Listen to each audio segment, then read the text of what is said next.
یہ ہمیں کس قدر دعا کرنی چاہیے. ایسی رحمت عطا کر جس کے ذریعے مجھے دنیا و آخرت میں تیری ہے.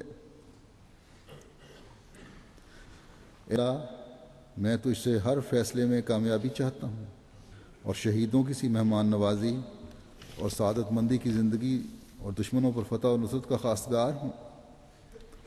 مولا میں تو اپنی تیرے در پر حاضر ہو گیا ہوں. اگر میری سوچ ناقص اور میری تدبیر کمزور بھی ہے میں تیری رحمت کا محتاج ہوں.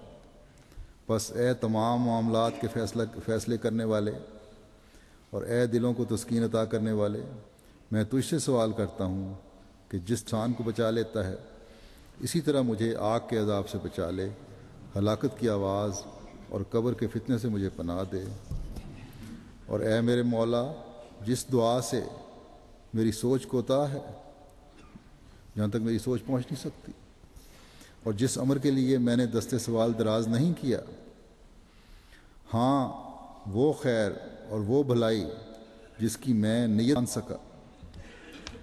نہ صرف یہ کہ دستے سوال پھیلایا نہیں، بلکہ مگر تو نے اپنی مخلوق میں سے کسی کے ساتھ اس خیر کا وعدہ کر رکھا ہے، یا اپنے بندوں میں کسی کو تو وہ خیر عطا کرنے والا ہے، تو ایسی ہر کے لیے میں رغبت رکھتا ہوں. عطا فرما. اور اے سب جہانوں کے رب، میں تیری رحمت کا واسطہ دے کر تجھ سے اے اللہ مضبوط تعلق والے اور رشد و میں قیامت کے روز تجھ سے امن کا خواہاں اور اس دائمی دور میں جنت چاہتا ہوں. تیرے دربار میں دینے والے مقرب بندوں کے ساتھ دودھ بجا لانے والوں اور عہد پورا کرنے والوں کی معیت میں. یقیناً تو بہت رحم اور محبت کرنے والا ہے. دیکھیں کہ میں تیرے دربار میں حاضری دینے ساتھ رکوع و سجود بجا لانے اور عہد پورا کرنے والوں کی معیت. بس عہد پورا کرنا بھی ایک بہت ضروری چیز. یقیناً تو بہت رحم اور محبت کرنے والا ہے. بے شک تو جو چاہتا ہے کرتا ہے. اے اللہ ہمیں ایسا ہدایت یافتہ رہنما بنا دے جو خود گمراہ ہونے والے ہوں نہ گمراہ کرنے والے بنے، نہ خود گمراہ ہوں نہ دوسروں کو گمراہ کرنے والے بنے. تیرے پیاروں اور دوستوں کے لیے پیغام ہوں. اگر مسلمان بھی یہ دعا کریں تو اگر نیک نیتی سے دعا کی جائے تو اس زمانے کے امام کو ماننے کی بھی ان کو توفیق ملے. فرمایا اور تیرے دشمنوں کے لیے جنگ کا نشان، تیرے پیاروں اور دوستوں کے لیے ہم سلامتی کا پیغام ہوں اور تیرے دشمنوں کے لیے جنگ کا نشان.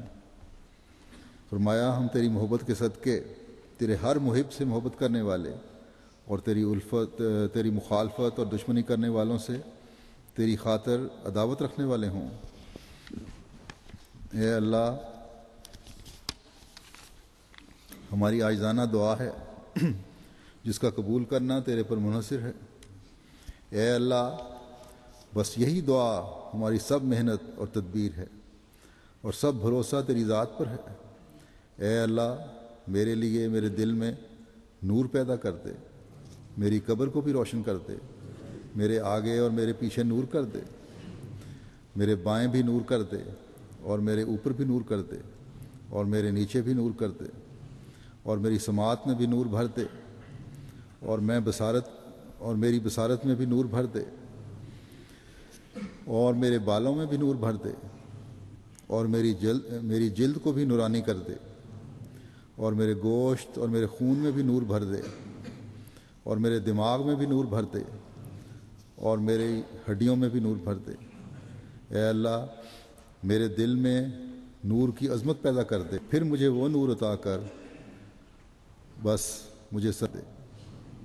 پاک ہے وہ ذات جو بزرگباس زیب فرما کر عزت کے ساتھ متمکن. پاک ہے وہ ذات کہ جس کے سوا کسی کی پاکیزگی بیان کرنی مناسب نہیں. پاک ہے وہ صاحب فضل و نعمت وجود. پاک ہے وہ عزت و بزرگی کا مالک اور پاک ہے وہ جلال اور اکرام والا. اللہ تعالیٰ ہمیں اس دعا کو سمجھنے، کرنے اور اس کو فیض پانے والا بنائے.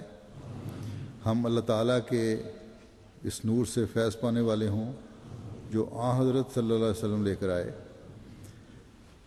آپ سراپا نور تھے، لیکن پھر بھی کس درد کے ساتھ یہ دعائیں کرتے تھے۔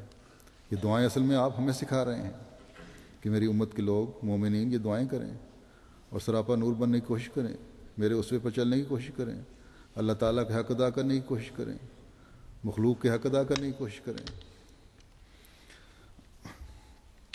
آپ اپنے متبعین کو بھی اس نور سے منور کرنے کے لیے بے چین تھے۔ اللہ تعالیٰ ہمیں توفیق دے کہ اپنے ہر عمل کو خدا تعالیٰ کی رضا کی خاطر بجا لانے والے ہوں، اور اپنے آقا و مولا حضرت محمد مصطفیٰ صلی اللہ علیہ وسلم کے پیار کو سب دنیاوی پیاروں سے مقدم رکھتے ہوئے آپ کی اپنی امت کے لیے نیک خواہشات کو پورا کرنے والے ہوں، جو امیدیں وابستہ رکھی ہیں اپنی امت سے ان کو پورا کرنے والے ہوں، اور ہمیشہ اس نور علی نور سے فیض پاتے ہوئے امت ہونے کا حق ادا کرنے والے ہوں، اور اللہ تعالیٰ کے فضلوں کے وارث بنتے چلے جائیں۔ حضرت مسیح موعود علیہ الصلوۃ والسلام فرماتے ہیں کہ میں دیکھتا ہوں کہ اللہ تعالیٰ کے فیوض نوری شکل میں آن حضرت صلی اللہ علیہ وسلم کی طرف ہیں، اور پھر وہاں جا کر آن حضرت صلی اللہ علیہ وسلم کے سینے میں جذب ہو جاتے ہیں، اور وہاں سے نکل کر ان کی لا انتہا نالیاں ہوتی ہیں اور بقدر حصہ رسدی ہر حقدار کو پہنچتی ہیں۔ اور یہ حقدار کون ہیں؟ وہی جو حقوق اللہ بجا لانے والے ہیں اور حقوق العباد کی ادائیگی کرنے والے ہیں۔ بس اللہ تعالیٰ ہمیں توفیق عطا فرمائے کہ ہم بھی اس نور کو جذب کرنے والے ہوں جو آن حضرت صلی اللہ علیہ وسلم کے سینے سے نکل رہا ہے۔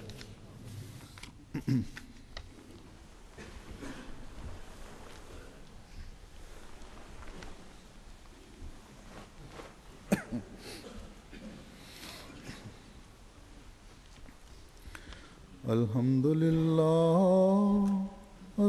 للہ نحمده ونستعینه الحمد للہ نحمده ونستعینه ونستغفره ونؤمن به ونتوکل علیہ ونعوذ باللہ من شرور انفسنا ومن سیئات اعمالنا يهده الله فلا مضل له ومن يضلله فلا هادي له ونشهد أن لا إله إلا الله ونشهد أن محمدا عبده ورسوله عباد الله رحمكم الله إن الله يأمر بالعدل والإحسان وإيتاء ذي القربى وينهى عن الفحشاء والمنكر والبغي يعظكم لعلكم تذكرون اذكروا الله يذكركم وادعوه يستجب لكم ولذكر الله أكبر